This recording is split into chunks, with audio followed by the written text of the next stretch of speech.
Good afternoon to everyone. Let me introduce who's with us today. From my right, Superintendent of the New York State Police, Kevin Bruin. To my immediate right, Secretary to the Governor, Melissa DeRosa. To my left, Head of Emergency Management, Michael Copey. To his left, Director of State Operations, Kelly Cummings. To her left, Dana Caratanuto, easy name for me to say, not for some, Chief of Staff to the Governor. The proverbial calm before the storm. We are in the proverbial calm before the storm. And it is misleading as to how serious this situation could be. Tropical Storm Henri is moving up to hit New York State and then proceed north, Connecticut, Massachusetts, Rhode Island, etc. But when it hits New York, we're expecting a Category 1 hurricane. What does that mean? Well, it means steady winds of about 80 miles per hour, gusts up to 90 to 100 miles per hour, storm surge 3 to 6 feet. What does that mean? Superstorm Sandy, which we all remember, was also a Category 1 when it hit New York State. So just to put it in perspective, how serious this is and how dangerous it is, remember Superstorm Sandy. And I'm sure we all do. But this is, right now, projected to be that level of a storm. So it is as serious as a heart attack. Also with Superstorm Sandy, we had days and days to prepare for Superstorm Sandy. And people had heard about the coming storm for days with Superstorm Sandy. This changed trajectory, so we actually have less notice. And one of the things I'm concerned about is the people of the state have had less notice to really fully actualize what might happen here. So I hope people take this very seriously. The hurricane is supposed to hit specifically on Long Island, closer to Suffolk, central Suffolk, towards eastern Suffolk. That depends on what model you follow for the track of the storm. As you know, they have a number of models, and the models change over time. We still have about 24 hours. So you could see the models change. It could move east somewhat. It could move west somewhat, which would obviously be more problematic for New York State. But right now, it is forecast to hit Long Island, go across the Sound, and then travel into Connecticut and along the New York State border. And again, there are different tracks, and we'll update you if the tracks change. But the Long Island effects will be certainly serious. Tidal areas, they're talking about 8 to 10 inches of rain, which will create significant flooding. Those wind gusts in tidal areas and the surge, that will be a significant problem. We will also be expecting issues in the Hudson Valley, where you're talking about 8 to 10 inches of rain in the Hudson Valley, Westchester, Catskills. We know what happens when we get that amount of rain, especially in a situation like this, where the ground is already saturated. Creeks turn into raging rivers. During Superstorm Sandy, we saw entire towns carried away. So Long Island, Hudson Valley, Capital District, as the storm moves north, even some effect in the southern tier. Right now, by this storm track, New York City is largely spared. There will be heavy rainfall, some flooding. Eastern Queens may see a storm surge, especially in the Jamaica Bay area. Timing, tonight expect the heavy rain to start. Tomorrow morning you will see the winds pick up. You'll see the rain pick up. Tomorrow noon we expect landfall of the hurricane on Long Island, and then about a 26-hour event, and it should be over by Monday 2 p.m. Again, that depends on the tracks, and that depends on the weather reports, and that depends on the ultimate power of Mother Nature. People should be prepared for the effect of storm surges in tidal areas. Expect significant flooding in the Hudson Valley and in Westchester. Think back to Superstorm Sandy and what areas got flooded during Superstorm Sandy and what homes were damaged under Superstorm Sandy. And I would use that in these areas as a predictor of what could happen and could happen shortly. Expect significant power outages and prepare for it. My advice is you stock up today. Again, we know what power outages have done, and I would prepare for it on a personal level starting now.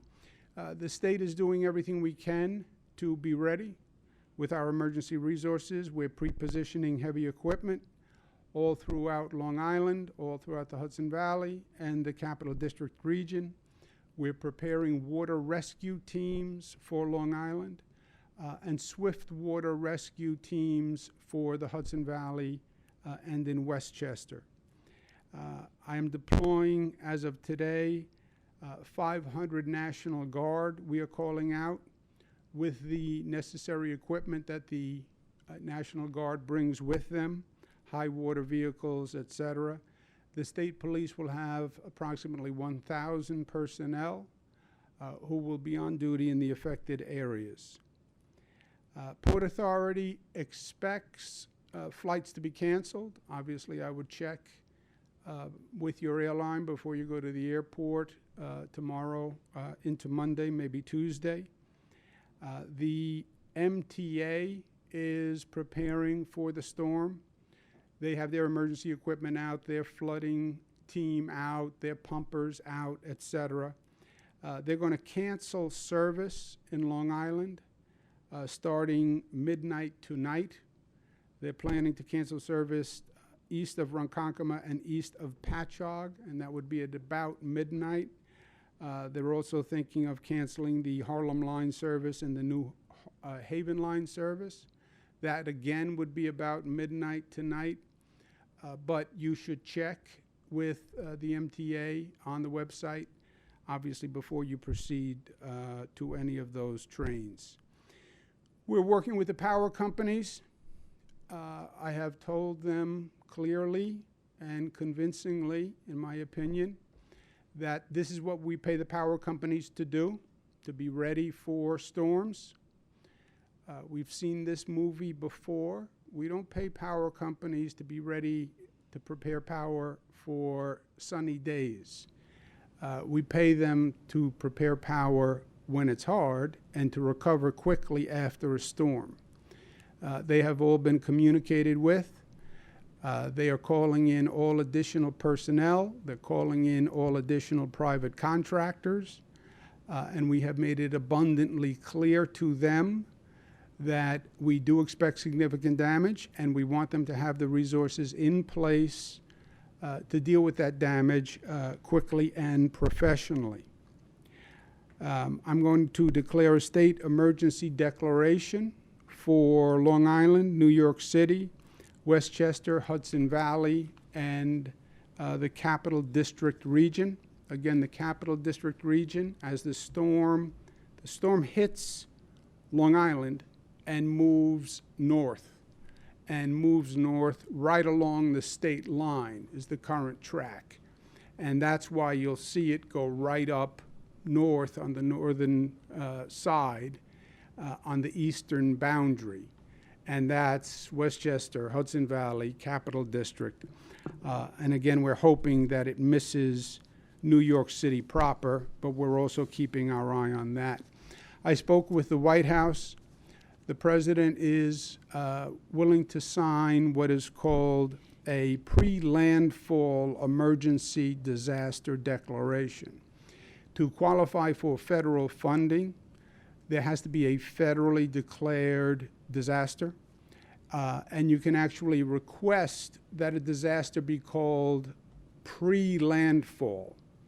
That's important because all these preparation costs for the state, for local governments are then covered. And the president has said that he is prepared to sign that, and that is good news. I spoke with the head of FEMA. They are pre-deploying FEMA teams, which is the Federal Emergency Management. We coordinate with them, again, in the same areas, Long Island, New York City, where we expect some flooding, but then primarily Capital District and the Catskills. Our priority now is to protect life and safety. That's job one. Job two will be, once the storm is over, we assess the damage and we come up with a plan to rebuild. But focus now is on life and safety.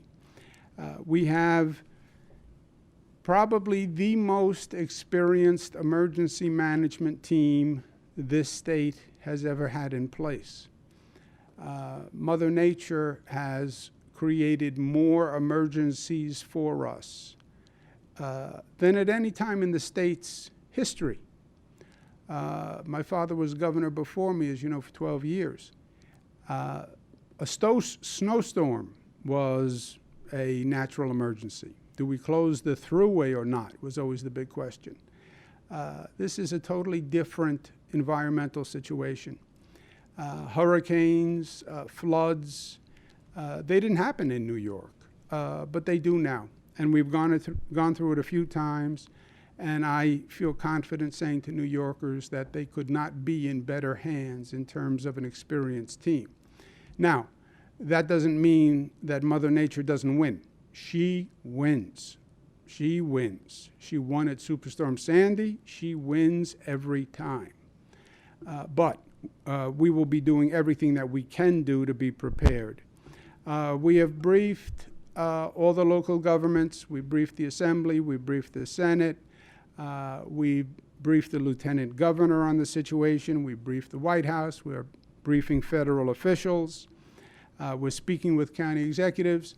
County Executive Stephen Ballone, Suffolk County Executive, has urged a voluntary evacuation of Fire Island. I think that is very important. I second the county executive's call. I think he's exactly right. If you are on Fire Island and you do not evacuate Fire Island now, I think you are putting yourself in a position of danger. And you're doing that needlessly. So please heed the county executive's warning. Last point is we can do everything we can do to get ready, but this is not our first rodeo.